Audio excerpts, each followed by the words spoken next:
బీహార్ ఎన్నికల ఫలితాలపై ప్రత్యేక చర్చా కార్యక్రమానికి స్వాగతం. అసలే వెనుకబడిన రాష్ట్రం, చాలా పేద రాష్ట్రం, కానీ జాతీయ రాజకీయాలను ప్రభావితం చేయగల సత్తా ఉన్న రాష్ట్రం. ముఖ్యంగా ఇక్కడ అసెంబ్లీ ఎన్నికల్లో మహాగఠబంధన్ కి ఎన్డీఏకి మధ్య ప్రధాన పోటీ నెలకొంది. ఉన్న ఓవరాల్ గా 243 నియోజకవర్గాల్లో ఇక్కడ అసెంబ్లీ ఎన్నికలు జరిగాయి. అయితే ఎగ్జిట్ పోల్స్ అంచనాల ప్రకారమే ఎన్డీఏ దూసుకుపోతుంది. ఒకసారి అసలు ఫలితాలు ఏ విధంగా ఉన్నాయనేది ఒకసారి చూద్దాం. ఇక్కడ ఎన్డీఏ ముఖ్యంగా మహాగఠబంధన్ మధ్య ఎక్కువగా పోటీ నెలకొంది. ఇప్పుడు ఎన్డీఏకి ఒకసారి ఎన్డీఏలో ఉన్న అలయన్స్ పార్టీస్ అంటే ఒకసారి చూద్దాం. ఎన్డీఏకి ఇప్పటి వరకు అయితే 158 స్థానాల్లో అయితే ఆధిక్యంలో కొనసాగుతోంది. ఎన్డీఏలో ఉన్న బీజేపీ 65 స్థానాల్లో ఆధిక్యంలో ఉంది. జేడీయూ జనతాదళ్ యు 74 స్థానాల్లో ఆధిక్యంలో దూసుకుపోతోంది. ఇక ఎల్జేపీ 15, హెచ్ఐఎం హిందుస్థాన్ అవామీ మోర్చా 4 స్థానాల్లో దూసుకుపోతుంది. రాష్ట్రీయ లోక్ మోర్చా ఇంకా అయితే డిపాజిట్ కూడా వస్తుందో రాదో అన్న డౌట్ కూడా ఉంది. ఇంకా అయితే స్థానాల్లో అక్కడ ఏమీ గెలిచినట్టుగా కనిపించట్లేదు. ఇక మహాగఠబంధన్ 81 స్థానాల్లో ఆధిక్యంలో అయితే దూసుకుపోతుంది. అలయన్స్ లో ఏ పార్టీస్ ఉన్నాయో ఒకసారి చూద్దాం. ఆర్జేడీ 58 స్థానాల్లో ఆధిక్యంలో కొనసాగుతోంది. ఐఎన్సీ 16 స్థానాల్లో, అలాగే సిపిఐ 2, సిపిఐ ఎంఎల్ 1 స్థానంలో, సిపిఐఎం 3 స్థానాల్లో, ఇక ఐఏపీ ఇంకా ఓపెన్ కూడా చేయలేదు. వీఐపీ 1 స్థానంలో పోటీ కొనసాగుతోంది. ముఖ్యంగా ఇక్కడ కుల సమీకరణాలతో రాజకీయాలు అనేవి జరుగుతూ ఉంటాయి. ఎవరైతే ఎక్కువ వీళ్ళకి ప్రజలకి మౌలిక సదుపాయాలు కల్పిస్తూ ఉంటారో, అలాగే 5% కన్నా ఎప్పుడైతే ఎక్కువ ఓట్లు పోలింగ్ శాతం అనేది నమోదవుతుందో అక్కడ ఖచ్చితంగా వాళ్ళకి గెలుపు సాధ్యం తథ్యం అనేది కూడా చరిత్ర చెప్తోంది. అయితే ఇప్పటి వరకు ఎరుగని విధంగా చరిత్రలో తొలిసారి 1951 తర్వాత 66% పోలింగ్ నమోదైంది. ముఖ్యంగా మహిళా ఓటర్లు ఎక్కువగా ఈసారి ఉత్సాహంగా పాల్గొన్నారు. పురుష ఓటర్లు తగ్గారు. సో ఈ పార్టీలు ఇలా గెలవడానికి, లేకపోతే ఇప్పుడు ఎన్డీఏ దూసుకుపోవడానికి ఎగ్జిట్ పోల్స్ అంచనాలకి ఏ అంశాలు దోహదం చేశాయి, ఏ పార్టీ ఏ స్థానాల్లో కొనసాగుతోంది, ఎవరిని ఈ బీహార్ ప్రజలు సీఎం అభ్యర్థిగా కూర్చోబెట్టబోతున్నారనేది మన చర్చలో పాల్గొనే నిపుణుల ద్వారా తెలుసుకుందాం. చర్చలో పాల్గొంటున్న వారు డాక్టర్ అందే సత్యం గారు, రాజకీయ విశ్లేషకులు, భరత్ భూషణ్ ఆరు గారు, రాజకీయ వ్యూహ నిపుణులు, అలాగే ప్రొఫెసర్ ఈ వెంకటేష్ గారు, హెచ్సియు రాజనీతి శాస్త్ర నిపుణులు. రైట్, అందరికీ నమస్తే అండి. అందే సత్యం గారు, ముందుగా మీరు చెప్పండి, ఎగ్జిట్ పోల్స్ అంచనాల ప్రకారమే ఎన్డీఏ దూసుకుపోతూ ఉంది. అయితే గత 20 సంవత్సరాలుగా కనుక చూస్తే నితీష్ కుమార్ పాలన అయితే మనం సుపరిపాలన చూస్తూనే ఉన్నాం, కానీ ప్రజల్లో కొన్ని అసంతృప్తులు అయితే ఉన్నాయి. సో ఎన్డీఏ ఈ దూసుకుపోవడానికి కారణమైన ప్రధాన అంశాలేంటి? గత 20 ఏళ్లుగా లేదా 30 ఏళ్లుగా నితీష్ కుమార్ పరిపాలించిన, లాలూ యాదవ్ పరిపాలించిన, ఏ ఫ్రంట్ ఏడుతోటి పొత్తులున్నా గుణాత్మకమైనటువంటి మార్పులు బీహార్లో రాలేదు. లేటెస్ట్ గా పావర్టీ లెవెల్స్ అరౌండ్ చేస్తే హైయెస్ట్ పావర్టీ 36% బీహార్లో ఉంది, 34% ఉత్తరప్రదేశ్ ఉంది, 0.7% కేరళ ఉంది. డిఫరెంట్ స్టేట్స్ తెలంగాణ, ఆంధ్రప్రదేశ్ లో అరౌండ్ 8% ఉందని చెప్పింది. అట్లాగే బీహార్ నుంచి పోయే వలసలు కూడా తగ్గలేదు, అట్లానే కంటిన్యూ అవుతున్నాయి. కాబట్టి పెద్దగా గుణాత్మకమైనటువంటి మార్పులేం రాలేదు సోషియో ఎకనామిక్ ఫ్రంట్లో. అయితే ఇవాళ వాస్తవానికి ఈ 2 ఫ్రంట్ల మధ్య ఎలక్షన్ విషయానికి వచ్చినప్పుడు ముందే మహా గఠబంధన్లో పొత్తులు కుదరలేదు. సాధారణంగా పొత్తు కుదరని పార్టీలు ఏమనుకుంటాయి అంటే ఆర్జేడీ కాంగ్రెస్ మధ్య 8 చోట్ల పోటీ పడుతున్నాయి, ఆ 8 చోట్లనే రిజల్ట్ అటు ఇటు అవుతుంది, ఎవరో ఒకరు గెలుస్తాం అనుకుంటారు. కానీ 8 అండర్స్టాండింగ్ రాకపోతే రాష్ట్ర వ్యాప్తమైన ప్రభావం ఉంటుంది. వీళ్ళ మధ్యనే పొత్తు కుదరలేదు, ఇంకా రానున్న కాలంలో ఏం పొత్తు ఈ నమ్మకం ఉంటుంది అన్నటువంటి ఒక అపనమ్మకం ఏర్పడుతుంది. అట్లాగే వామపక్షాలు మిగతా పార్టీల్లో కూడా 4 సీట్లు అట్లాగే పోటీ జరిగింది. కాబట్టి సహజంగానే లుకలుకలతోటి మహా గఠబంధన్ ఎలక్షన్లోకి ఎంటర్ అయింది. మరొక వైపు అపోజిషన్ వైపు ఎన్డీఏ పర్ఫెక్ట్ అండర్స్టాండింగ్ తోటి ఎలక్షన్లోకి ఎంటర్ అయింది. ఈ రెండింటి మధ్య ఈ డిఫరెన్స్ ఖచ్చితంగా 1 or 2% మీద ఆ ప్రభావం ఉండేటువంటి అవకాశం ఉంది చదువుకున్నటువంటి వ్యక్తులు, కాస్త రాజకీయ చైతన్యం ఉన్నటువంటి వ్యక్తుల మీద. రెండో అంశం ఏంటంటే సహజంగానే ఎలక్షన్స్ ముందు బీజేపీ కర్ణాటక ఎలక్షన్స్ అయిపోగానే ఒక స్టేట్మెంట్ ఇచ్చింది, హిందుత్వ ఎజెండానే సరిపోదు, సోషియో ఎకనామిక్ ఎజెండా కూడా అవసరం అని చెప్పేసి ఒక జాతీయ నాయకుడు స్టేట్మెంట్ ఇచ్చాడు. దానికి అనుగుణంగానే మహారాష్ట్ర, హర్యానా ఎలక్షన్స్ లో ఉమెన్ స్పెసిఫిక్ ప్రోగ్రామ్ చేపట్టి వాళ్ళు బెనిఫిట్ అయ్యేటట్టు చేశారు, సక్సెస్ అయ్యారు. అట్లాగే బీహార్లో ప్రతి మహిళా అకౌంట్ లో దరిదాపు 10,000 రూపాయలు జమ చేస్తూ మహిళల్ని వాళ్ళ వైపు పాజిటివ్ గా ఆలోచించే వైపు తిప్పుకున్నారు. ఇది రెండో అంశం. తర్వాత రెండింటి మధ్య చూసినప్పుడు ఏకోన్ముఖంగా మోడీ ప్రచారం చేయటం కానీ, లేక నితీష్ కుమార్ కానీ, వాళ్ళిద్దరు ఏకోన్ముఖ ప్రచారం బీహార్లో అటు అట్రాక్ట్ చేయడానికి ఉపయోగపడింది. గతంలో 1% డిఫరెన్స్ ఉంది 2 ఫ్రంట్ల మధ్య, కానీ ఇప్పుడు చూస్తే ఖచ్చితంగా ఆ డిఫరెన్స్ పెరిగేటువంటి అవకాశం ఉంది. తర్వాత మూడో అంశం ఏంటంటే నేను అనుకోవటం, అది రిజల్ట్స్ వచ్చినాక మనం చూడాలి. ఫస్ట్ ఫేజ్లో ఏ ఫ్రంట్ ఆధిక్యత ఉంది, సెకండ్ ఫేజ్లో ఏ ఫ్రంట్ ఆధిక్యత ఉన్నది కూడా చూడాలి. పుల్వామా ఘటన జరిగితే పార్లమెంట్ ఎలక్షన్లో ఖచ్చితంగా ఎన్డీఏకు అడ్వాంటేజ్ అయింది. ఇప్పుడు ఢిల్లీ పేలుళ్ళు కూడా ఎల్లుండి పోలింగ్ అనగా జరిగినటువంటిది సహజంగానే న్యూట్రల్ జనం ప్యానిక్ అయ్యి సెక్యూరిటీ ఎవరి వల్ల లభిస్తుంది అనేటువంటిది ఆలోచించే అవకాశం ఉంది. కాబట్టి ఖచ్చితంగా అది కూడా సెకండ్ ఫేజ్లో ఎన్డీఏకి అడ్వాంటేజ్గా ఉన్నదేమో అని చెప్పేసి నేను ఇప్పుడే ప్రెడిక్ట్ చేయను. కానీ రిజల్ట్స్ వచ్చినాక దాన్ని కూడా మనం చూడాల్సినటువంటి అవసరం ఉంది. ఏదేమైనా మొత్తం మీద బీహార్లో ఇవాళ ఉన్నటువంటి పరిస్థితుల్లో ఖచ్చితంగా బీహార్ యొక్క ప్రభావం రానున్న రాష్ట్ర అసెంబ్లీ ఎలక్షన్ల మీద పడేటువంటి అవకాశం ఉంది. తర్వాత బీహార్లో వచ్చేటువంటి మార్పులు ఎలక్షన్స్ మొదలు అన్ని రాష్ట్రాల్లాగానే ఎలక్షన్ల ముందు ఖర్చు చేయటం, ఎలక్షన్ల ముందు కొన్ని బెనిఫిట్ ప్రోగ్రామ్స్ ఇంప్లిమెంట్ చేయటం, ఇవన్నీ కూడా సుమారు ఉచిత ప్రోగ్రామ్స్కు దగ్గరగా, తర్వాత దరిదాపు అనఫిషియల్గా పెట్టే డబ్బు సమానంగా ఇవాళ ఎలక్షనీరింగ్ నడుస్తూ ఉంది అన్ని రాష్ట్రాల్లో కూడా. ఇది కరెక్ట్ కాదు. కాబట్టి డెమోక్రసీలో ఉన్నటువంటి ఇంపర్ఫెక్షన్స్లో ఇది కూడా ఒక ఇంపర్ఫెక్షన్ అనుకోండి. ఇటువంటి ఏదేమైనా అనుకున్నట్లుగానే పర్ఫెక్ట్ అండర్స్టాండింగ్ తోటి, పర్ఫెక్ట్ ఎజెండా తోటి, తర్వాత లీడింగ్ చేసేటువంటి పర్సన్స్ మోడీ, తర్వాత నితీష్ కుమార్ లీడింగ్ తోటి వాళ్ళ ఖచ్చితంగా ప్రెడిక్ట్ చేసినట్టుగానే ఎన్డీఏ దూసుకుపోతా ఉంది. తర్వాత రెండోది కూడా ఎవరు ముఖ్యమంత్రి అనే దగ్గర ఇంకా చర్చించే అవకాశం లేదు. ఎందుకంటే 78 సీట్లలో నితీష్ కుమార్ లీడ్ ఉన్నాడు. 60-70 లోపు అరౌండ్ 60 దాంట్లో బీజేపీ లీడ్ ఉంది. బీజేపీ లీడింగ్ ఉన్న నితీష్ కుమార్ కాదనే పరిస్థితి లేదు. ఇప్పుడు ఇంకా ఈక్వల్ సీట్లు వస్తున్నాయి. ఒకటి తగ్గిన మళ్ళీ నితీష్ కుమారే ముఖ్యమంత్రి అయ్యేటువంటి అవకాశం ఉంది. అది కూడా తేలికగా కన్క్లూడ్ అయ్యేటువంటి అవకాశం ఉంది. ఆ విధమైనటువంటి మార్పులు బీహార్లో అవపడుతున్నాయి. ఓకే, భరత్ భూషణ్ గారు, ఒక పక్కన ఎన్డీఏనేమో అభివృద్ధి, మౌలిక సదుపాయాలు, లేదంటే యువతకి ఉద్యోగాలు ఇస్తాము, లేకపోతే 1 కోటి మంది యువతకు ప్రభుత్వ ఉద్యోగాలు ఇస్తాము, లేకపోతే మహిళలకి ఇట్లా వాళ్ళని లక్పతి దీదులుగా మారుస్తామని ఎన్డీఏ చెప్తోంది. మహాగఠ్ బంధన్ ఏమో ఈ ఓట్ల చోరీ అంశం, ఎస్ఐఆర్ అంశాన్ని ప్రజల్లోకి తీసుకువెళ్ళటంలో సక్సెస్ అయింది. కానీ ఇప్పుడు కనుక ఎగ్జిట్ పోల్స్ అంచనాలు లేకపోతే ఇప్పుడున్న ఫలితాల సరళి చూస్తే కనుక మహాగఠ్ బంధన్ అనేది వెనకంజలోనే ఉంది. సో తేజస్వి యాదవ్ ఆ అభ్యర్థిని నిలబెట్టడం జరిగింది. రాజకీయ అనుభవం లేదు, జస్ట్ ఒక ఫ్యామిలీ బ్యాక్గ్రౌండ్ తో అతను నిలబెట్టారు. కానీ రాహుల్ గాంధీ కానీ లేకపోతే మిగతా కాంగ్రెస్ అభ్యర్థులు కానీ అతని తరఫున ప్రచారం చేయడం జరిగింది. కానీ ఇక్కడ మహాగఠ్ బంధన్ ని ఇప్పుడు ఈ స్థానాల్లో, ఇప్పటి వరకు ఉన్న స్థానాల్లో కొనసాగించడానికి ఉపయోగపడిన ప్రతికూల అంశాలేంటి, లేకపోతే అనుకూల అంశాలేంటి? ఈ స్టోరీ యాక్చువల్లీ ఎక్కడ మొదలైందని అంటే అండి, 2024 పార్లమెంటరీ ఎలక్షన్స్ ఎండ్ అయినప్పుడు బీజేపీ టాలీ ఎక్కడైతే నిలబడిందో అక్కడ మొదలైంది ఈ స్టోరీ.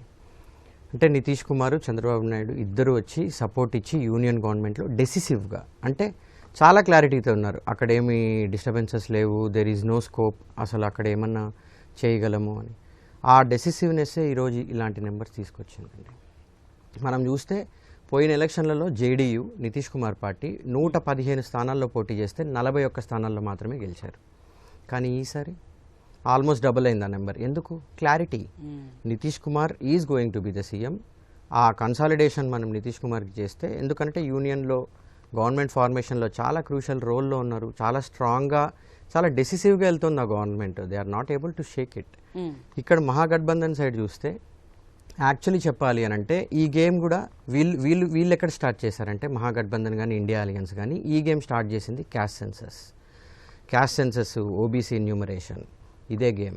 కానీ వీళ్ళ గేమ్ని కూడా బీజేపీ వాళ్ళు అడ్వాంటేజ్ తీసుకున్నారు. They played it towards there side. అంటే ఇక్కడ డెసిసివ్నెస్ లేదు. ఆ ఎక్స్ప్రెషన్ ఆఫ్ దట్, ఆ పవర్ఫుల్ లీడర్షిప్, అది మేమున్నాము నాయకులము, మేము చేస్తాము, ఆ క్లారిటీ లేదు. డెసిషన్ మేకింగ్లో, ప్రొజెక్షన్లో రాహుల్ గాంధీ వచ్చి తేజస్వి యాదవ్కి తరపున ప్రచారం చేసినందుకు ఇంకా 4-5 సీట్లు తగ్గింటాయేమో కానీ పెరిగే అవకాశం లేదండి. కాంగ్రెస్ చాలా వీక్ పొజిషన్లో ఉంది. అదే ప్రొజెక్ట్ అవుతోంది. ఎలక్షన్ తర్వాత ఎలక్షన్ అదే ప్రొజెక్ట్ అవుతోంది. యాంటీ ఇంక్యుంబెన్సీ అనేది లేకుండా ఎలా పోతుంది? దాన్ని క్యాపిటలైజ్ చేయలేకపోయారు. ఉంది, కొంచెమే ఉంది, చాలా తక్కువ ఉంది. ఎందుకనంటే డెసిసివ్ రోల్. మనం ఇంతకుముందు చూసిన ఎన్నికల్లో చూసుకుంటే ఎప్పుడు కింగ్ మేకర్ నితీష్ కుమార్ గారు అయినా సరే క్లారిటీ లేదు ఎటువైపు ఉన్నారు ఏంటి అని. అందువల్లే ఆ సీట్స్ కిందికి మీదికి అవ్వడమైంది. బట్ డెసిసివ్గా వచ్చింది. ఇప్పుడు 74-75 సీట్స్లో లీడింగ్ ఉన్నారు. సో బీజేపీకి కూడా they cannot deny CM post for Nitish Kumar now. So అలాంటి ఒక డెసిసివ్ స్ట్రాటజీ ఇది. సో క్యాస్ట్ సెన్సస్లో ఆర్ అఫీషియల్ సెన్సస్లో మేము క్యాస్ట్ కాలం కూడా పెడతామని బీజేపీ ఎప్పుడైతే అనౌన్స్ చేసిందో ఆ రోజే డిసైడ్ అయిపోయింది బీహార్ది. యాక్చువల్లీ ఇదంతా ఏంటంటే ఈ గేమ్ని వీళ్ళు టర్న్ అప్ చేయలేకపోయారు. వాళ్ళు పిక్ చేసిన ఇష్యూస్ ఎస్ఐఆర్, ఓట్ చోరీ, ఇలాంటివన్నిటిని కూడా పబ్లిక్లోకి తీసుకెళ్ళగలిగినా కూడా సొలిడిఫై అవ్వలేదు, కన్సాలిడేట్ అవ్వలేదు. It is not possible. ఎందుకనంటే నేరేటివ్ అలా లాంగ్గా సెట్ అయ్యింది. ఎప్పుడు క్యాస్ట్ సెన్సస్ దగ్గర నుంచి వీళ్ళు స్టార్ట్ చేశా కూడా క్యాస్ట్ సెన్సస్ వీళ్ళు ఇంక్లూడ్ చేశారు, అయిపోయింది game. So future of the politics in India is OBC politics అండి. దాంట్లో వీళ్ళిద్దరూ ఆ రేస్లో ఉన్నారు. But being in power BJP is able to capitalise it very well. వాళ్ళకి తెలుసు వాళ్ళకి కావాలి బీహార్, వాళ్ళకి బీహార్లో ఫేస్ లేకపోయినా సరే ఇప్పుడు ఒక 10 సీట్లు వాళ్ళకి ఎక్కువ వచ్చిందంటే ఒకవేళ జేడీయూ కంటే వాళ్ళు అడగగలిగే వాళ్ళు మాకు సీఎం పోస్ట్ ఇవ్వండి 2.5 years అయినా. బట్ ఇప్పుడు నితీష్ని సీఎం క్యాండిడేట్ అని చెప్పకపోయింటే, ఆ క్లారిటీ లేకపోయింటే ఈ నెంబర్స్ కూడా వచ్చేవి కాదు. సో అలాంటి గేమ్ ఇది యాక్చువల్లీ అప్పుడు మొదలైంది, ఇలాంటి షేప్ తీసుకుంది actually. Okay, right. Venkatesh garu, ఇప్పుడు ఎప్పుడైతే ఫస్ట్ నుంచి జన్సురాజ్ ఎంటర్ అయిందో కూడా 2 పార్టీలు కూడా జన్సురాజ్ గురించి ఆలోచించడం మొదలుపెట్టాయి. కానీ ఏదైతే రాజకీయ వ్యూహకర్తగా ఎంత ఫేమ్ ఉందో ఆయనకి, లేకపోతే సోషల్ మీడియాలో ఎంత ఫాలోయింగ్ ఉందో అది ఇక్కడ ఎందుకు వర్కౌట్ అవ్వలేదు? ఎందుకనంటే కుల సమీకరణాలకి పెట్టింది పేరు బీహార్. మెయిన్ ముఖ్య పాత్ర పోషించేది ఫలితాలపై కుల సమీకరణాలే. అలాంటిది కుల మతాలు ఏమి చూడకుండానే ఎన్నికల్లోకి వెళతామనేది ఒక నినాదాన్ని తీసుకొచ్చాడు ప్రశాంత్ కిషోర్. ఇక్కడ ఎందుకు వర్కౌట్ అవ్వలేదు? జనాలు ఎందుకు అసలు అటువైపు అసలు మొగ్గు చూపలేకపోయింది? దీనికి సంబంధించి చాలా కారణాలు ఉన్నాయి. ప్రశాంత్ కిషోర్ అనేటువంటి పొలిటికల్ కన్సల్టెంట్ తానే స్వయంగా రాజకీయ పార్టీని జనసురాజ్ అనేటువంటి రాజకీయ పార్టీని ఏర్పాటు చేసుకుని ఎన్నికల రాజకీయాల్లో ప్రత్యక్షంగా పాల్గొంటున్నారు. అయితే వాళ్ళ పెర్ఫార్మెన్స్ అనేటువంటి చాలా పూర్గా ఉంది. ఎందుకంటే మనం మొట్టమొదటిసారిగా బీహార్ ఎన్నికలకు సంబంధించి ఎగ్జిట్ పోల్ అనాలిసిస్ అనేటువంటి చాలా కరెక్ట్గా అవుతున్నటువంటి సందర్భంలో, అదేవిధంగా ఇవాళ ఫలితాలు కూడా వచ్చేసి దానికి అనుగుణంగానే ఉన్నాయి. కాబట్టి మొట్టమొదటిది ఏంటంటే ఎన్నికల రాజకీయాల్లోకి బ్యూరోక్రాట్స్ కానీ ప్రభుత్వ అధికారులు తమ ఉద్యోగానికి రాజీనామా చేసి కానీ ఇటువంటి పొలిటికల్ కన్సల్టెంట్స్ వచ్చేసి రాజకీయంగా తమ సొంత మనుగడ కోసం వచ్చేసి రాజకీయ పార్టీని పెడతామంటే వాళ్ళ ప్రజలు వచ్చేసి దానికి అంగీకరించడానికి సిద్ధంగా లేరు. ఎందుకంటే వాళ్ళలో వచ్చేసి ప్రజలు వచ్చేసి వాడు అవినీతి పరుడా, నేరగాడా, ఇంకొక అనేటువంటి చూడడం కాకుండా అసలు తనలో ఒక నాయకత్వ లక్షణం అనేటువంటి ఉందా లేదా అనేటువంటిది చాలా కీలకమైనటువంటి అంశం. అందుకని ఈ నాయకత్వ లక్షణము, ప్రజల ముందు నిలబడగలిగే శక్తి, ప్రజల సమస్యలను పరిష్కరించగలిగినటువంటి శక్తి ఉందా లేదా అనేటువంటిది చాలా కీలకమైనటువంటిది. తాను కొత్త ఎజెండాతో రావచ్చు, కానీ ఆ కొత్త ఎజెండాను వచ్చేసి జనం అక్కడ రిసీవ్ చేసుకునేటువంటి స్థాయిలో లేరు. ఎందుకంటే బీహార్ రాష్ట్రం అనేటువంటిది చాలా కాలంగా సామాజిక న్యాయం కొరకు ఉద్యమించినటువంటి రాష్ట్రము. ఈ ఇద్దరు కూడా లాలూ ప్రసాద్ యాదవ్ వారసత్వం కానీ, లేంటే నితీష్ కుమార్ లాంటి వాళ్ళు కూడా వచ్చేసి ఈ కాంగ్రెస్ వ్యతిరేక రాజకీయాల్లోంచి బీహార్ రాజకీయాలను ఏలుతున్నటువంటి వాళ్ళు. వీళ్ళిద్దరి మధ్యనే మళ్ళీ గొడవలు రావడంతోనే బయటికి రావడం వల్ల ఇద్దరు వెనుకబడిన కులాల సామాజిక వర్గానికి చెందినటువంటి వాళ్ళ మధ్యనే ఈ రాజకీయ వైషమ్యాలు అనేటువంటి రావడం వల్ల ఒకప్పుడు కాంగ్రెస్ పార్టీకి సపోర్ట్ చేస్తున్నటువంటి ఈ ఉన్నత కులాలు, ఆధిపత్య కులాలు వచ్చేసి వాళ్ళ భారతీయ జనతా పార్టీ వైపు వెళ్ళిన తర్వాత వెనుకబడిన కులాల మధ్యనే ఈ రాజకీయమైనటువంటి వైరుధ్యం అనేటువంటి రావడం వల్ల లాలూ ప్రసాద్ యాదవ్ ఆర్జేడీ ఒక పక్క, నితీష్ కుమార్ జనతాదళ్ వీళ్ళ మధ్య వచ్చేసి ఈ వివాదాలు రావడం వల్ల కాంగ్రెస్ పార్టీ నిజాన్ని చెప్పాలంటే లాలూ ప్రసాద్ యాదవ్, నితీష్ కుమార్ వాళ్ళ జీవితాంతం కూడా కాంగ్రెస్ పార్టీకి వ్యతిరేకంగా పోరాడినటువంటి వాళ్ళు ఇవాళ వచ్చేసి కాంగ్రెస్ పార్టీ రాష్ట్రీయ జనతాదళ్కి దగ్గర అయిపోతే భారతీయ జనతా పార్టీ నితీష్ కుమార్ దగ్గరికి అయిపోయి, నితీష్ కుమార్ వచ్చేసి గత 20 ఏళ్లుగా బీహార్ రాష్ట్ర రాజకీయాలని ఏలుతూ ఉన్నాడు. ఆయన ఒక ముఖ్యమంత్రిగా అటు బీజేపీ మద్దతు తీసుకుంటున్నాడు, ఆర్జేడీ మద్దతు తీసుకుంటున్నాడు. అల్టిమేట్గా వచ్చేసి తానే పరిపాలన చేస్తున్నటువంటి రాష్ట్రంలో ప్రశాంత్ కిషోర్ అనేటువంటి వ్యక్తి ఈ మధ్యన వచ్చినటువంటి వ్యక్తి. కానీ 20 ఏళ్లుగా బీహార్ రాష్ట్రంలో నితీష్ కుమార్ వచ్చేసి మౌలికమైనటువంటి సదుపాయాలు, రోడ్లు, నేను 2024-25లో బేగుసరాయ్, కటియార్ అనేటువంటి జిల్లాలో పర్యటించినప్పుడు నేషనల్ హైవే పైన కూడా మా వెహికల్ వచ్చేసి గంటకి 20 నుంచి 30 కిలోమీటర్ల దూరం వెళ్ళేటువంటి పరిస్థితి లేదు.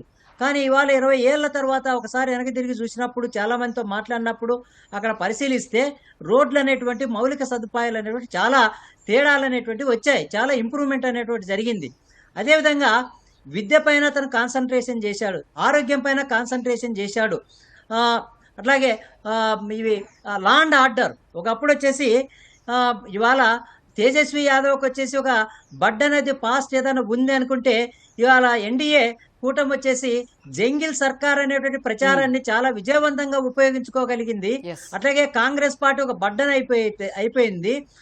అటువంటి సందర్భంలోనే ఈ జనసురాజ్ పార్టీ లాంటి వాళ్ళు వచ్చేసి తమకు ఎంట్రీ ఉండబోతుంది, అవకాశం ఉండబోతుంది.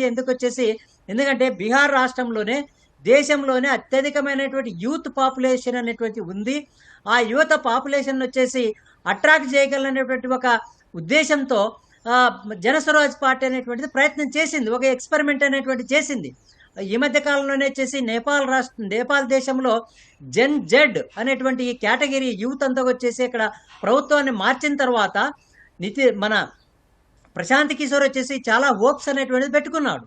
ఈ జెన్ జెడ్ కేటగిరీ యూత్ ఏదైతే ఉందో దేశంలోనే అత్యధికమైనటువంటి యూత్ పాపులేషన్ ఉన్నటువంటి దాన్ని భారతీయ జనతా పార్టీ తర్వాత నితీష్ కుమార్ వీళ్ళంతా కలిసి ఎన్నికల ముందు వేసినటువంటి ఆర్థిక పరమైనటువంటి ఈ ఇనిషియేటివ్స్ ఏవైతే ఉన్నాయో అది వచ్చేసి దాని ముందు వచ్చేసి జనసురాజ్ పార్టీ నిలబడలేకపోయింది. అట్లాగొచ్చేసి ఆర్జేడీకి ఉన్నటువంటి ఓట్ బ్యాంక్ని పెద్దగా కొల్లగొట్టలేకపోయింది.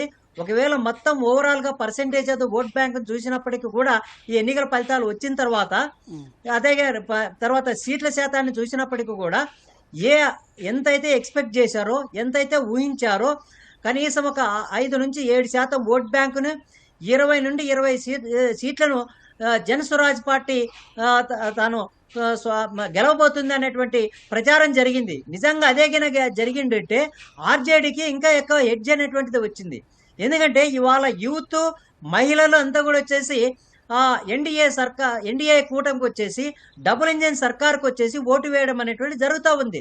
అందు ఫలితంగానే ఇవాళ వచ్చేసి ఈ ఎన్డీఏ కూటమి అనేటువంటి దానికి వచ్చేసి అంత పెద్ద ఎత్తున విజయం అనేటువంటిది చేకూరే విధంగా మనకు ఫలితాలు అనేటువంటిది కనపడతా ఉన్నాయి. అంటే ఇవాళ యూత్ వచ్చేసి ఏమి ఆలోచిస్తున్నారు, 20 సంవత్సరాలుగా నితీష్ కుమార్ పరిపాలన ఫలితంగా వచ్చేసి మౌలిక సదుపాయాలు వచ్చాయి, తర్వాత వచ్చేసి లా అండ్ ఆర్డర్ అనేటువంటిది వచ్చింది, అట్లాగే విద్యా ఉపాధి అవకాశాలపైన కొంత ఫోకస్ అనేటువంటిది కలుగుతూ ఉంది. అందువల్ల వచ్చేసి వికాస్ పురుష్ అనేటువంటి నరేంద్ర మోడీ సుపరిపాలన బాబు అని పిలుచుకునేటువంటి నితీష్ కుమార్ లాంటి వాళ్ళే ఇంకా కొంతకాలం వచ్చేసి ఈ రాష్ట్రాన్ని పరిపాలించినట్లయితే ఇక్కడ పారిశ్రామికీకరణ జరిగి కొంతమందికి ఉపాధి అవకాశాలు అనేటువంటివి కల్పించడం వల్ల ఈ వలసలు అనేటువంటిది బీహార్ రాష్ట్రంలోనే దేశంలోనే అత్యధికంగా, దేశంలో కాదు ఇవాళ మహబూబ్నగర్ జిల్లా ఒకప్పుడు వలసలకు భారతదేశంలోనే అత్యధికంగా ఉంటే ఇవాళ వచ్చేసి బీహార్ రాష్ట్రం ప్రపంచంలోనే ఈ మాన్యువల్ లేబర్, ఫిజికల్ లేబర్ వివిధ రాష్ట్రాలకు వెళ్ళి తమ పొట్ట పోసుకోవడానికి వచ్చేసి పొట్ట చేత పట్టుకొని బ్రతుకు తెరువు కోసం వెళ్తున్నటువంటి రాష్ట్రాల్లో ప్రపంచంలోనే ఒక పెద్ద రాష్ట్రం అంటానని కొంతమంది అభిప్రాయపడుతున్నటువంటి సందర్భంలోనే ఈ యూత్ అంతా కూడా ఈ యూత్కి వచ్చేసి కొంత 20 సంవత్సరాల కింద నితీష్ కుమార్ ఇచ్చినటువంటి సైకిళ్లు కానీ, బ్యాగ్ కానీ, లేటెస్ట్ స్కూళ్ళలో మధ్యాహ్న భోజనం పెట్టడం వల్ల కానీ ఈ చదువుకున్నటువంటి వాళ్ళందరూ కూడా వచ్చేసి వాళ్ళకు ఓట్ అనేటువంటిది వచ్చింది. కాబట్టి వాళ్ళు ఇవాళ యూత్ మహిళలు వచ్చేసి ఎన్డీఏ సర్కార్కి వచ్చేసి మరొకసారి డబుల్ ఇంజిన్ సర్కార్కి వచ్చేసి విజయాన్ని ఆపాదించేటువంటి విధంగా మనకు ఫలితాలు అనేటువంటి చాలా స్పష్టంగా కనపడుతున్నాయి. కాబట్టి ప్రశాంత్ కిషోర్ అనేటువంటి వ్యక్తి ఇవాళ ఆ రాష్ట్ర రాజకీయాల్లో ఫిట్ గా లేకపోతున్నాడండి. రైట్ వెంకటేష్ గారు, ఇప్పటి వరకు ఉన్న ఫలితాల సరళి ఒకసారి మనం గమనించినట్లయితే బీజేపీ, ఈ ఎన్డీఏ అలయన్స్ లో ఉన్న బీజేపీ 71 స్థానాల్లో ఆధిక్యంలో కొనసాగుతోంది. జనతాదళ్ యు 77 స్థానాల్లో ఆధిక్యంలో కొనసాగుతోంది. ఇక ఎల్జేపీ లోక్ జనశక్తి పార్టీ 15 స్థానాల్లో ఆధిక్యంలో కొనసాగుతోంది. హిందుస్థాన్ అవామ్ మోర్చా 4 స్థానాల్లో, రాష్ట్రీయ లోక్ మోర్చా 1 స్థానంలో ఆధిక్యంలో కొనసాగుతోంది. చెరో 101 స్థానాల్లో పోటీ చేసిన బీజేపీ అలాగే జేడీయూ, కానీ ఇక్కడ ఫలితాల సరళి చూస్తే ఎన్డీఏ దూసుకుపోతోంది. ఇక మహాగఠబంధన్ అలయన్స్ చూస్తే ఆర్జేడీ 51 స్థానాల్లో, ఐఎన్సీ 13 స్థానాల్లో, సిపిఐ 2 స్థానాల్లో ఆధిక్యంలో కొనసాగుతోంది. బీజేపీ, జేడీయూ 2 ఈక్వల్ స్థానాల్లో పోటీ చేసినప్పటికీ కూడా ఎక్కువగా ఓవరాల్ గా చూసుకుంటే జేడీయూవే ఆధిక్యంలో కొనసాగుతోంది. బీజేపీ 72 స్థానాల్లో ఆధిక్యంలో కొనసాగుతోంది. ఇక మహాగఠబంధన్ విషయానికి వస్తే గనక ఫస్ట్ నుంచి సీట్ల విషయంలో వాళ్ళు ఇక్కడ ఎక్కువ సీట్లు కావాలని పట్టుబట్టిన స్థానాల్లో కూడా సరిగా ఆధిక్యత చూపించలేకపోయినాయి. సిపిఐ 2 స్థానాల్లో, సిపిఐఎంఎల్ 1 స్థానంలో, అలాగే సిపిఎం 5 స్థానాల్లో. ఐఏపీ అయితే ఇంకా ఖాతా కూడా తెరవలేదు, విఐపీ కూడా ఇంకా ఖాతా కూడా తెరవలేదు. సో ఓవరాల్ గా ఏదైతే ఫస్ట్ నుంచి బీహార్లో ఎప్పుడు ఉండేదే సీట్ల విషయంలో తర్జన భర్జన పడుతూ ఉంటారు. ఇన్ని సీట్లు కావాలని వాళ్ళ ఎక్స్పెక్టేషన్స్ కి తగ్గట్టుగా వాళ్ళు అడుగుతూ ఉంటారు. కానీ ఓవరాల్ గా చూసుకుంటే మాత్రం ఆధిక్యంలో ఎప్పుడూ కూడా అధికారంలో ఉన్న పార్టీలే నడుస్తూ ఉంటాయి. ఇక చర్చలోకి వస్తే కనుక సత్యం గారు, ఏదైతే నితీష్ కుమార్ కి కలిసొచ్చే అంశాలు మహిళా ఓట్లు, అక్కడ మద్యపానాన్ని నిషేధించారు, అలాగే మహిళల ఖాతాల్లో 10,000 అని చెప్తూ ఉన్నారు, ఉచిత విద్యుత్ అన్నారు 130 యూనిట్ల వరకు. ఇవన్నీ పక్కన పెడితే కనుక ఈ ప్రతిపక్షాలు ఎంచుకున్న 2 పాయింట్స్ ఏంటంటే, ప్రత్యేక హోదా ఎన్డీఏలో ఉండి కూడా మీరు సాధించలేకపోయారు, అలాగే వలసలను ఆపలేకపోయారు, పరిశ్రమలు తేలేకపోయారు అని చెప్పి వాళ్ళు విపక్షాలు ఆరోపిస్తున్నాయి. అయినప్పటికీ కూడా 20 సంవత్సరాలుగా ఉన్న నితీష్ కుమార్కే జనం పట్టం కట్టుతున్న సూచనలు మనం చూస్తూ ఉన్నాము. అలాగే ఈ ప్రతిపక్షాలు కూడా ఏమని ఆరోపించాయంటే, ఆరోగ్యం విషయం ఎత్తేసి ఇదే నితీష్ కుమార్కి ఆఖరి పోరాటం అంటూ కూడా వాళ్ళు విమర్శలు చేయడం జరిగింది. సో ఏ అంశాలు ఆయన్ని మళ్ళీ ఈ స్థానంలో నిలబెట్టాయి? సోషియో ఎకనామిక్ ఏజెండానే నితీష్ ఆధిక్యతకు కారణం అండి.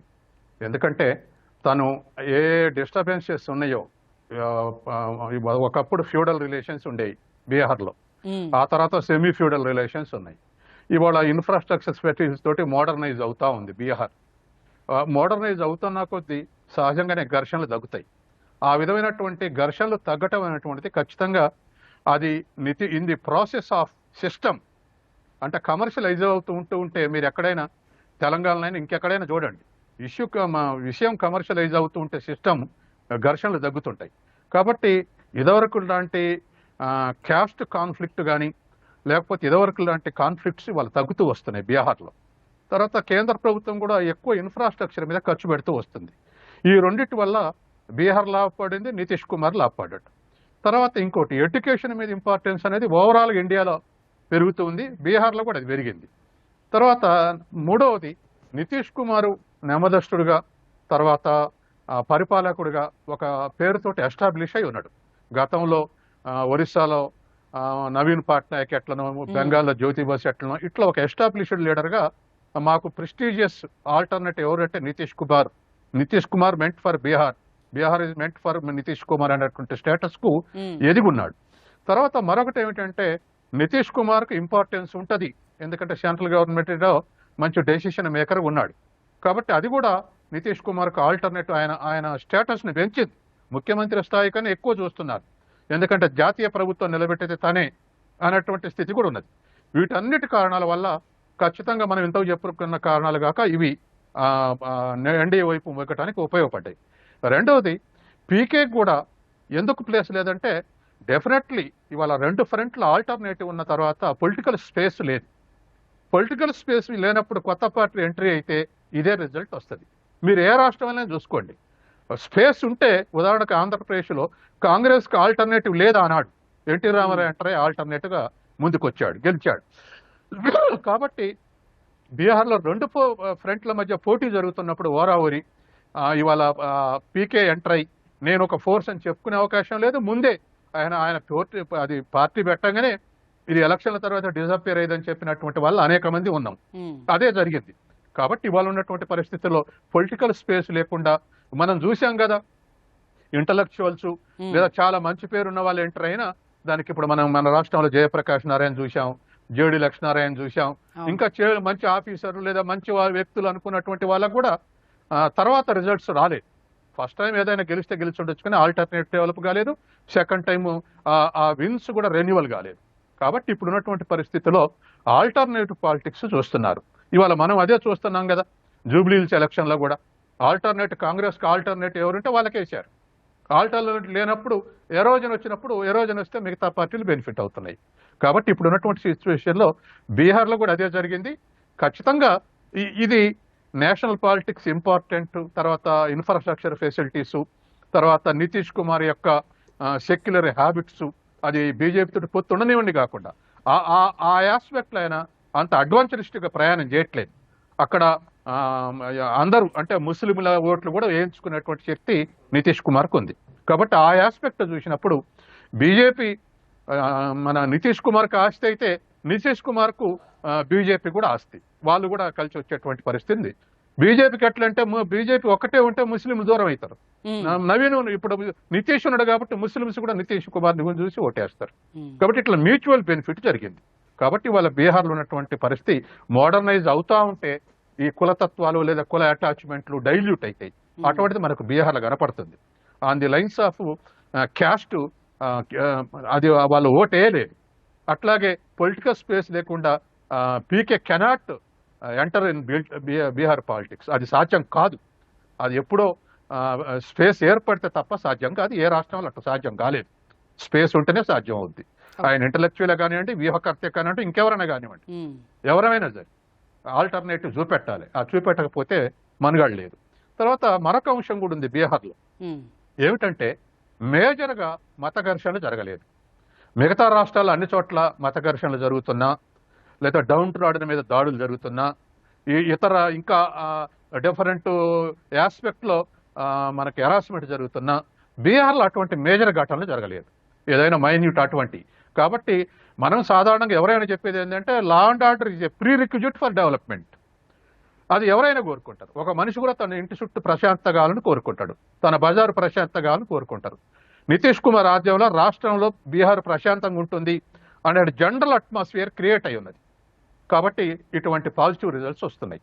అందుకని in all aspects they are gaining NDA.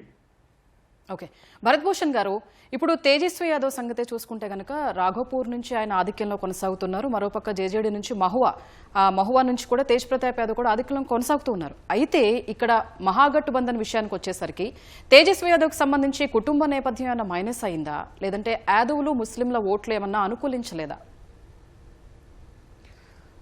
ఇక్కడ మేజర్లీ 2 ఫ్యాక్టర్స్ ఉన్నాయండి. ఫస్ట్ ఒక ఫ్యాక్టర్ ఏంటి అని అంటే తేజస్వి యాదవ్ రాజకీయాల్లోకి వచ్చి ఆయనకున్న బెంచ్ మార్క్ ఏదైతే ఆయన రీచ్ అవ్వాలని ట్రై చేస్తున్నాడో అది చాలా హై ఉంది. ఎందుకనంటే ఆయన being Lalu Prasad son and everything, Lalu Prasad Yadav Bihar సీఎంగా చేసి రైల్వే మినిస్ట్రీ, సెంట్రల్ మినిస్ట్రీలు ఇవన్నీ చేసి ఒక హై బెంచ్ మార్క్ సెట్ చేశారు basically. At the same time he did not educate his own child. Like అతనే నైన్త్ వరకు చదివాడు. అంటే ఆ ఎడ్యుకేషన్ కొన్ని ఇంపార్టెన్స్ ఇలాంటివన్నీ ఇన్కల్కేట్ అవ్వలేదు. సో అవన్నీ ఈరోజు ఓపెన్ స్పియర్లో కనిపిస్తున్నాయి. ఎందుకనంటే మనకు అందరికీ తెలుసు విద్య అనేది ఎంత ముఖ్యం అనేది. సోషియో ఎకనామిక్ అజెండాలో ఎడ్యుకేషన్కి ఎంత ఇంపార్టెన్స్ ఉంది, ఎంత పాలసీ చేంజెస్ అవుతున్నాయి, ఎన్ని ఇనిషియేటివ్స్ తీసుకుంటున్నారు ఈ డైరెక్షన్లో. సో ఇలాంటివన్నీ రాంగ్ సిగ్నల్స్ పంపిస్తున్నాయి. ఎస్పెషల్లీ వాళ్ళకంటూ consolidated caste base, vote base ఉన్నా కూడా ఇప్పుడు వస్తున్న నెంబర్స్ చూస్తుంటే ఒక 10 సీట్లు ఇటు అయినా కూడా అది మోస్ట్లీ వాళ్ళకి కన్సాలిడేట్ అవ్వాల్సిన దళిత్ ఓట్సో లేదా ముస్లిం ఓట్స్ నుంచే కట్ అయి ఉండాలి. ఇప్పుడు ఎల్జేపీ ఉంది 15 వరకు వచ్చింది. అంటే ఇప్పుడు ఎన్డీఏ ఒక 140-145 వరకు వస్తుంది అని అంచనాలు ఉన్నాయి పోల్ ఆఫ్ ద పోల్స్ వీటన్నిటిలో. నేను కూడా 140-145 వరకు వస్తాయని అంచనా వేసాం. కానీ ఇప్పుడు 170 టచ్ అవుతుంది అని అంటే అందులో ఒక 10 ఎల్జేపీ తీసుకొచ్చాయి. అంటే ఏంటి? Dalit votes. So Dalit votes కొన్ని చోట్ల ఆర్జేడీకి పడేవి, మేబీ పడలేదు ఇప్పుడు. నెక్స్ట్ ముస్లిం ఓట్స్ ఏమన్నా బ్రేక్ అయ్యాయా? బ్రేక్ అయ్యే ఛాన్స్ ఉంది. కన్సాలిడేట్ అయ్యిందంటే డెఫినెట్గా ఆర్జేడీకి కూడా 80+ వచ్చేవి. కానీ గవర్నమెంట్ ఫామ్ చేయలేకపోవచ్చు. ఎందుకనంటే కాంగ్రెస్ చాలా వీక్ పొజిషన్లో ఉంది. వాళ్ళకంటూ ఒక 5 సీట్లు 10 సీట్లు యాడ్ చేయగలిగే పొజిషన్లో లేదు. సోషియో ఎకనామిక్ అజెండాలో, డెవలప్మెంట్ అజెండాలో అండ్ లాంగ్ టర్మ్ గేమ్లో.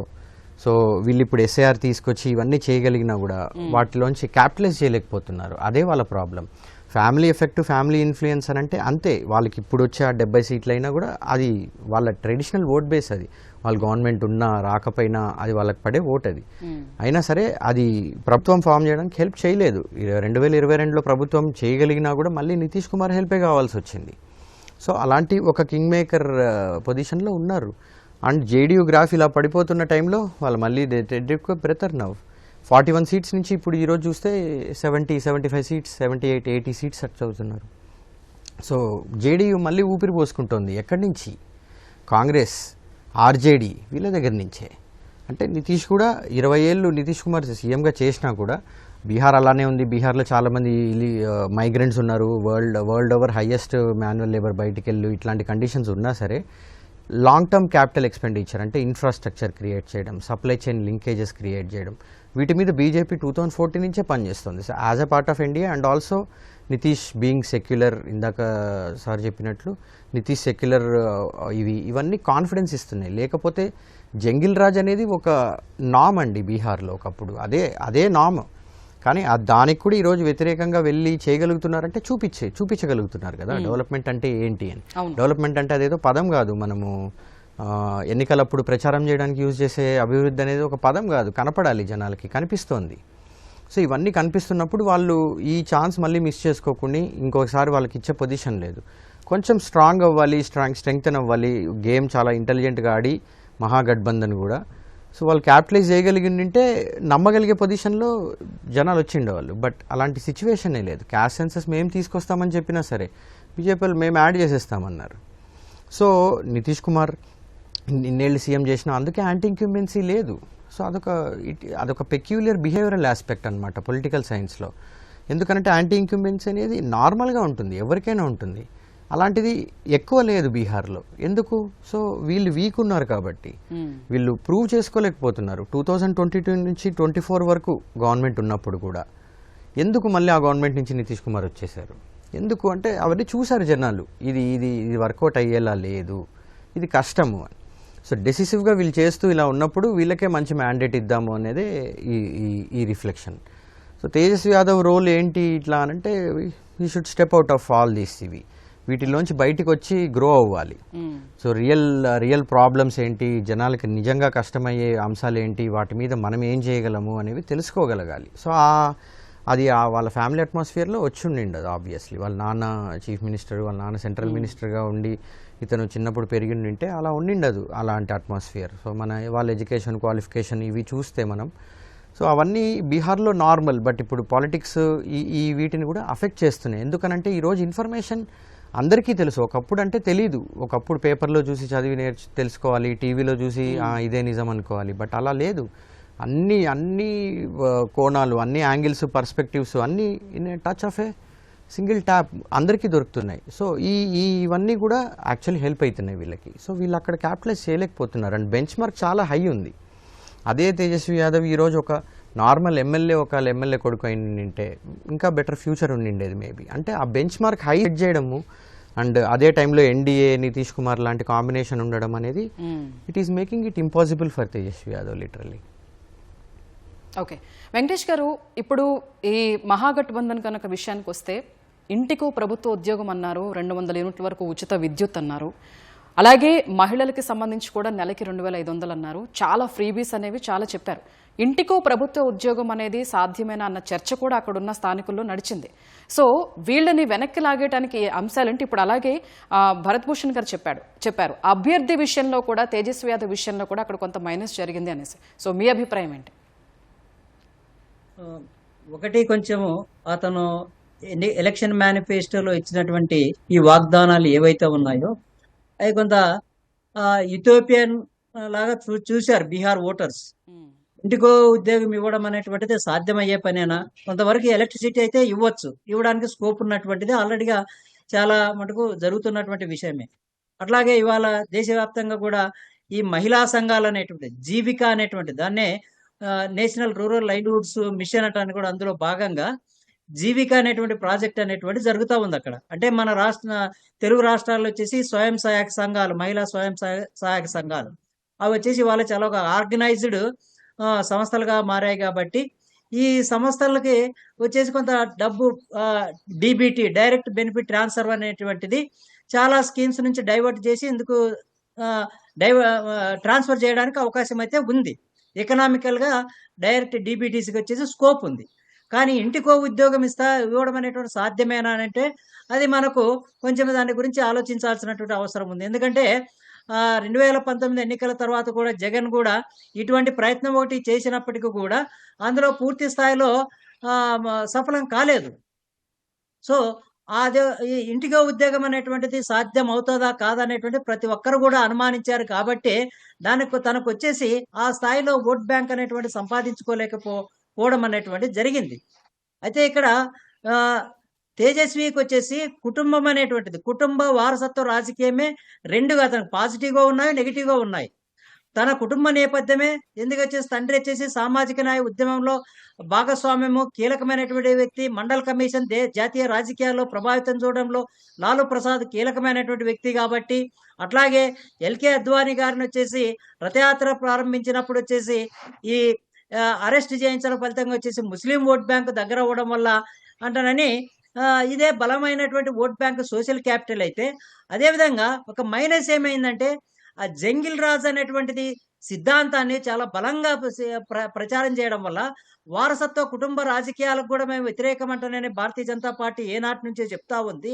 అట్లాగే నితీష్ కుమార్ వచ్చేసి తన కొడుకున్నాడు. తన కొడుకును వచ్చేసి రాజకీయాలు ఎప్పుడు కూడా ప్రోత్సహించలేదు. రాజకీయాలు వచ్చేసి తన వరకే ఉండాలంటానని కుటుంబానికి, వారసత్వానికి ఎక్కడ కూడా వచ్చేసి తను పెద్దగా స్థానం కల్పించినటువంటి దాఖలాలు మనకు కనిపించడం అనేటువంటిది లేవు. అయితే యూత్ నుంచి కూడా వచ్చేసి తాను వచ్చేసి చాలా ఆశించాడు. యూత్ వచ్చేసి ముఖ్యంగా వచ్చేసి వలస వెళ్తున్నటువంటి వాళ్ళంతా కూడా వచ్చి తనకు ఓటు వేస్తారంటానని ఆశించినప్పటికీ కూడా ఈ యూత్ కూడా ఏమనుకున్నదంటే, నిజంగా ఎటువంటి ఉద్యోగాలు కల్పిస్తాడు? ఇంటికొక ఉద్యోగం అయితే అది మాన్యువల్ వర్క్ కల్పిస్తాడా? ఒకవేళ వలస వెళ్ళి తెచ్చుకుంటున్నటువంటి ఆదాయం కన్నా ఊర్లో ఇచ్చేటువంటి ఇంటికో ఇచ్చేటువంటి ఉద్యోగం నుంచి వచ్చేటువంటి ఆదాయం ఎంత ఉంటుంది? ఎంత జీతం ఉంటుంది? కనీసం వచ్చేసి వేతనము, మినిమం వేజెస్ యాక్ట్‌నన్నా ఇంప్లిమెంట్ చేసేటువంటి స్థాయిలో ఈ ఉద్యోగాలు ఉంటాయా అనేటువంటి అనుమానం అనేటువంటిది చాలా ఆ యూత్‌లో వచ్చేసి వచ్చిందండి. అయినా కూడా ఈ తేజస్వి యాదవ్ పైన కొంత నమ్మకం ఉండడం వల్ల, తాను ఒక యువకుడు చాలా కాలం నుంచి ప్రయత్నం చేస్తా ఉన్నాడు. కొత్త ఎలక్షన్ మేనిఫెస్టోతో వస్తూ ఉన్నాడు కాబట్టే ఈ కనీసం వచ్చేసి ఇన్ని సీట్లని సంపాదించుకోగలిగాడు. నిజానికి చెప్పాలంటే ఇవాళ కాంగ్రెస్ పార్టీ తనకొక పెద్ద గుదిబండగా తయారైపోయినటువంటి పరిస్థితి ఉంది. అసలు ఇవాళ బీహార్ రాష్ట్రంలో కాంగ్రెస్ పార్టీకి ఓటు వేసేటువంటి సామాజిక వర్గం ఏమున్నది? బీసీలకు వ్యతిరేకంగా సరిగ్గా వచ్చేసి 3 దశాబ్దాలకు పైగా పనిచేసినటువంటి సామాజిక వర్గాలే వాళ్ళ బీజేపీలో ఉండిపోయారు. కాంగ్రెస్ పార్టీని తమ అవసరాలు ఉన్నంత వరకు ఉపయోగించుకున్నారు, వాళ్ళు వెళ్ళిపోయారు. తర్వాత వచ్చేసి దళితులు వచ్చేసి ఎల్జేపీకి ఓటేస్తున్నటువంటి పరిస్థితి. మోస్ట్ బ్యాక్వర్డ్ క్లాసెస్ యూత్ వచ్చేసి జేడీయూకి ఓటేస్తున్నారు. ఎంబీసీలంతా ర్యాలీ అవుతున్నది వచ్చేసి ఎవరు వెనకంటే ఈ నితీష్ కుమార్ వచ్చేసి అడ్వాన్స్డ్ బ్యాక్వర్డ్ క్లాసెస్ కుర్మీ కమ్యూనిటీకి సంబంధించినటువంటి వ్యక్తి అయినప్పటికీ కూడా ఎంబీసీలంతా కూడా ఇవాళ నితీష్ కుమార్ అనుకున్నారు. ఎందుకంటే అతను వచ్చేసి ఈ కులగణన చేసిన తర్వాత బీహార్ రాష్ట్రంలో వెనుకబడిన కులాలకు సంబంధించినటువంటి వాళ్ళు 63.5% ఉన్నారు. అందుకు ప్రపోర్షనేట్ గానే రిజర్వేషన్స్ అనేటువంటిది కూడా ప్రకటించారు. అందుకని వచ్చేసి ఇవాళ నితీష్ కుమార్ చెప్తున్నటువంటి సామాజిక న్యాయం కానీ, సామాజిక మానవాభివృద్ధి కానీ, అట్లాగే భారతీయ జనతా పార్టీ హిందుత్వ ఎజెండా కానీ ఇవన్నీ ఒకే చోటికి రావడం వల్ల ఇటు ఉన్నత కులాలు, ఆధిపత్య కులాలు, ఎంబీసీలు, తర్వాత వచ్చేసి మహిళలు వీళ్ళందరూ కూడా ఓటు వేశారు. కానీ తేజస్వి యాదవ్ అనేటువంటి వ్యక్తి ప్రధానంగా వచ్చేసి యాదవ్ ఓట్ బ్యాంక్ పైన, తర్వాత ముస్లిం ఓట్ బ్యాంక్ పైన, కొంతవరకు యూత్ ఓట్ బ్యాంక్ పైన ఆధారపడ్డాడు. కానీ నూతన సామాజిక వర్గాల నుండి తనకు కావాల్సినటువంటి ఈ ఓటు డిఫిసిట్ ఏదైతే ఉందో, ఎంత percentage of the vote deficit అనేటువంటి ఓటు కొరత అనేటువంటిది ఉందో, ఆ ఓటు కొరతను కావాల్సినటువంటి సామాజిక పునాదిని వచ్చేసి తాను కల్పించలేకపోగా కాంగ్రెస్ పార్టీ వల్ల పెద్ద డిసడ్వాంటేజ్ అనేది జరిగింది. దాంతోపాటు ఆల్ ఇండియా ఎంఐఎం అనేటువంటి పార్టీ కూడా వచ్చేసి ఈ ముస్లిం ఓట్ బ్యాంక్ వచ్చేసి కొంతవరకు చీల్చడం వల్ల కూడా ఈ తేజస్వి యాదవ్కి వచ్చేసి ఒక డిసడ్వాంటేజ్ అయిపోయింది. అంటే బీహార్ రాజకీయాలలో ఇవాళ కొత్త సామాజిక అట్లాగే మానవాభివృద్ధి ఎజెండా, ఉపాధి ఎజెండా కావాలనేటువంటిది వాళ్ళు కోరుకుంటున్నారు. కానీ ఆ ఎజెండా అనేటువంటిది ఒక యుటోపియా లాగా, ఒక భ్రమలు కల్పించే విధంగా ఇవాళ ఎన్నికల సందర్భంగా వాగ్దానాలు చేసి ఎన్నికలు అయిపోయిన తర్వాత మళ్ళీ జనాన్ని వచ్చేసి రోడ్ల పైన తోసివేసేటువంటి ఎజెండా కాకుండా ఆచరణాత్మకమైనటువంటి ఎజెండాను ఏ రాజకీయ పార్టీ అయితే ఇస్తుందో అందుకు వచ్చేసి కేంద్ర ప్రభుత్వం నుంచి, రాష్ట్ర ప్రభుత్వం నుంచి తమకు సహకారం ఉంటుందో అటువంటి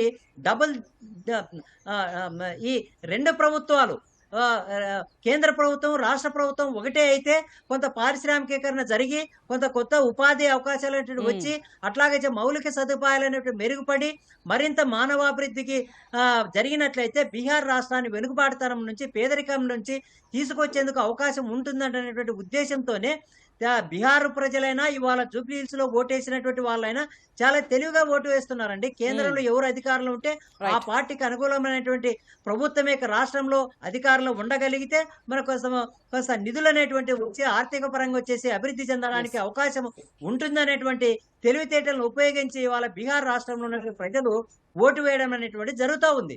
నిజాన్ని చెప్పాలంటే చాలా మంది కేవలం వచ్చేసి ఈ 10,000 రూపాయలు వచ్చేసి మహిళా అకౌంట్ లో డిపిటీ కింద ట్రాన్స్ఫర్ అయ్యావు కాబట్టి అందువల్లనే ఓట్లు వేస్తున్నారు అనేటువంటి విషయం అదొక్క ఫ్యాక్టరే కాదు.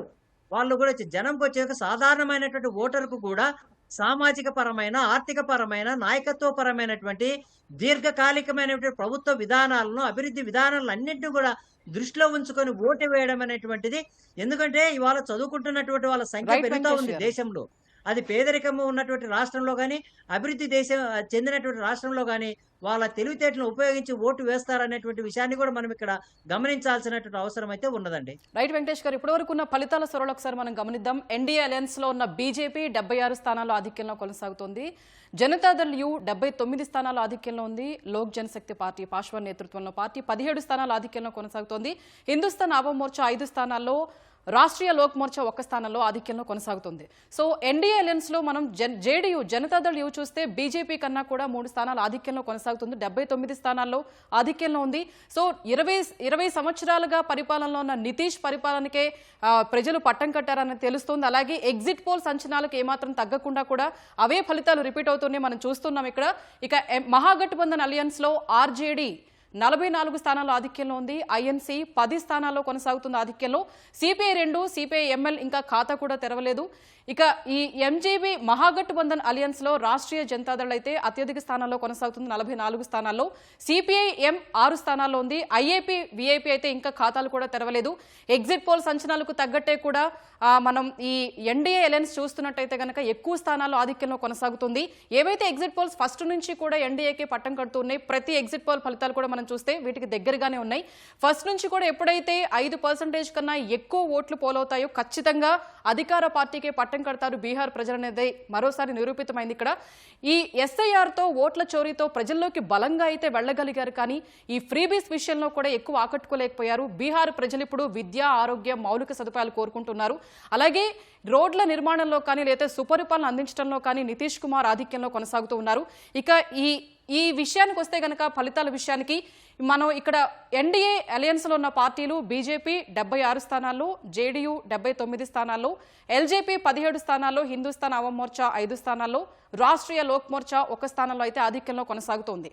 ఫ్రీబీస్ కానీ లేకపోతే ఈ అభివృద్ధి కావాలా, జంగిల్ రాజ్ పాలన కావాలంటూ కూడా ప్రధాని మోదీ ఏదైతే ప్రచారంలో యాడ్ చేసుకుంటూ వచ్చారో బీహార్ ప్రజలైతే ఎక్కువగా అభివృద్ధి వైపు మొగ్గు చూపినట్టుగా తెలుస్తోంది. కానీ వలసలను ఆపే విషయంలో లేదంటే ప్రత్యేక హోదా సాధించే విషయంలో అయితే కనుక ఏమీ సాధించలేకపోయారు నితీష్ కుమార్ అనేది కూడా ప్రతిపక్షాలు ఒక ఆయుధంగా చేసుకున్నాయి. కానీ మళ్ళీ నితీష్ కుమార్ వైపే మొగ్గు చూపారు. బీజేపీ అయితే ఎప్పుడు కూడా ముఖ్యమంత్రి అభ్యర్థిని ప్రకటించకపోయినా కూడా అభ్యర్థి విషయంలో చాలా జాగ్రత్తలు తీసుకుంటాననేది మరోసారి మనకు నిరూపితమైంది. 20 సంవత్సరాలుగా ఉన్న ఆరోగ్య విషయంలో ఆరోపణలు చేసినా, వయసు పెద్దదని ప్రతిపక్షాలు ఆరోపించినా, లేదనంటే ఇదే ఆఖరి పోరాటం నితీష్ కని చెప్పినా కూడా ప్రజలు మళ్ళీ ఎన్డీఏకే పట్టం కట్టబోతున్నారు.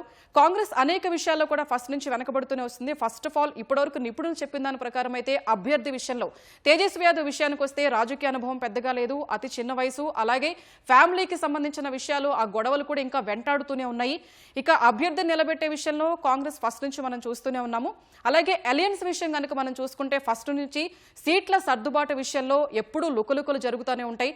ఆ ఎక్స్పెక్టేషన్స్ ఎక్కువ ఉంటూ ఉంటాయి. ఈ మహాగఠబంధన్ అలియన్స్లో ఆ సీట్ల విషయం, సీట్ల పంపకం అనేది కూడా పెద్ద మైనస్ అయిందనే చెప్పాలి. ఇక జన్సురాజ్ పార్టీ విషయానికి వస్తే ఒక రాజకీయ వ్యూహకర్తగా తనకి ఎంత ఫాలోయింగ్ ఉందో, సోషల్ మీడియాలో జన్జెట్ కానీ లేకపోతే చదువుకున్న వారు కానీ ఎక్కువైతే తనకి ఫాలోయింగ్ ఉందని అనుకున్నారో, కానీ ఈ ఎన్నికల్లో అస్సలు ప్రభావం చూపించలేకపోయాయి.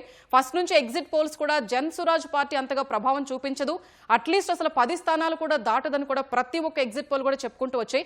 సో ఈసారి కూడా అదే రిపీట్ అవుతుంది. జనసురాజ్ పార్టీ ఇప్పుడు కూడా నిపుణులు చెప్తూ ఉన్నారు ఇది కేవలం ఈ ఎన్నికల వరకు మాత్రమే, దీని తర్వాత ఎలాగో ఫేడ్ అవుట్ అయిపోతుందని కూడా నిపుణులు చెప్పారు. సో ఇప్పటి వరకు కనుక ఎన్నికల ఫలితాల సరళి చూస్తే ఎన్డీఏనో ఆధిక్యంలో కొనసాగుతుంది. ఇక అందే సత్యం గారు, ఇప్పటివరకు మనం ఫలితాలు చూసాము. జేడీయూ అయితే అత్యధిక సంఖ్యలో స్థానాల్లో దూసుకుపోతుంది. డబుల్ ఇంజన్ సర్కార్ అన్నారు, లేకపోతే చెరిష్మోన్న నేతలు ప్రచారం కూడా చేశారు.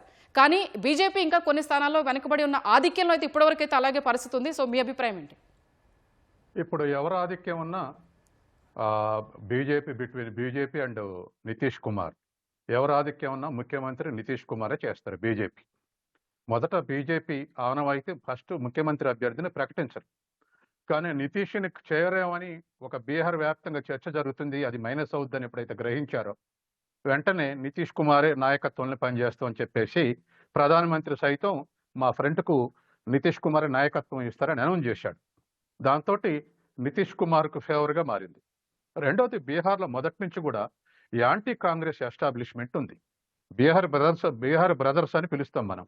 జయప్రకాష్ నారాయణ, లోహియా, వీళ్ళిద్దరు కూడా కాంగ్రెస్ వ్యతిరేకంగా పోరాడారు.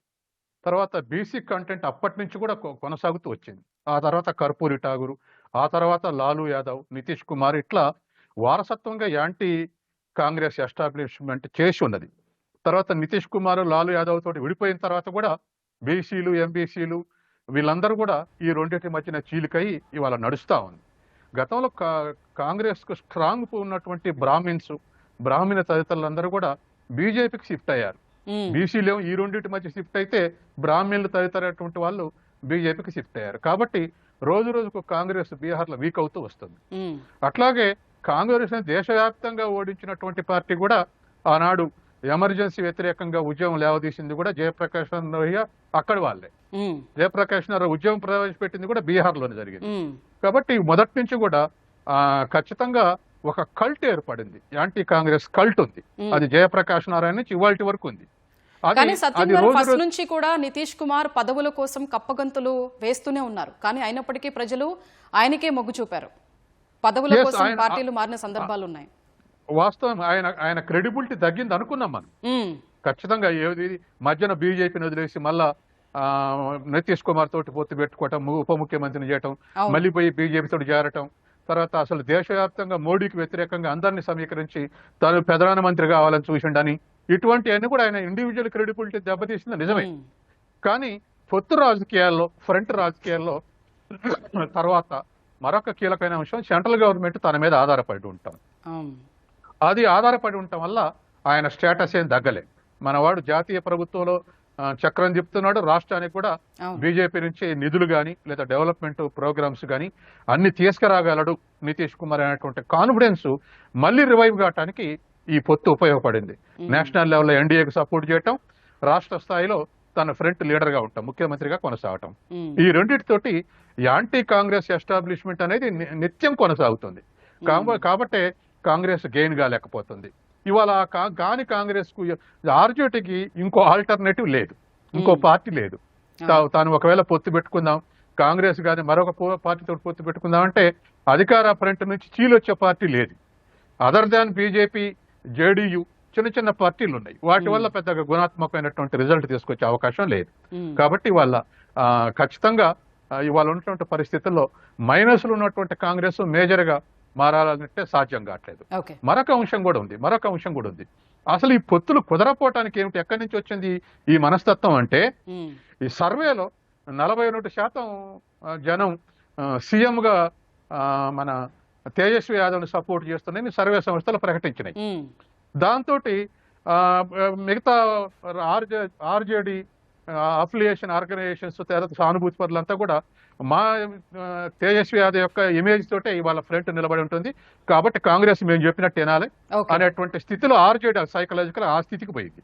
ఇటు ఒక్క మాట, ఇటు రాహుల్ గాంధీ ఈ ఓట్ చోరీ లేవనెత్తి జనాన్ని సమీకరించడం వల్లనే మా ఇమేజ్ వల్లనే తేజస్వి యాదవ్ ఇమేజ్ పెరిగింది. అందుకని మేమే మోజర్ ఫార్స్ ఉండాలని కాంగ్రెస్ ఓవర్ కాన్ఫిడెన్స్ వచ్చింది. ఈ రెండు పార్టీల ఓవర్ కాన్ఫిడెన్స్ తోటి సీట్ల షేరింగ్ లో కాన్ఫ్లిక్ట్ వచ్చింది. మేమే ఎక్కువ ఉండాలి, లేదా మేము ఇచ్చినవి తీసుకోవాలి, మేము ఇచ్చినవి తీసుకొచ్చి ఈ పరిస్థితికి సృష్టించబడింది. కాబట్టి ఇటువంటివి కూడా నష్టం చేసినాయి. రైట్, ధన్యవాదాలు అందే సత్యం గారు, అలాగే భరత్ భూషణ్ గారు, వెంకటేష్ గారు.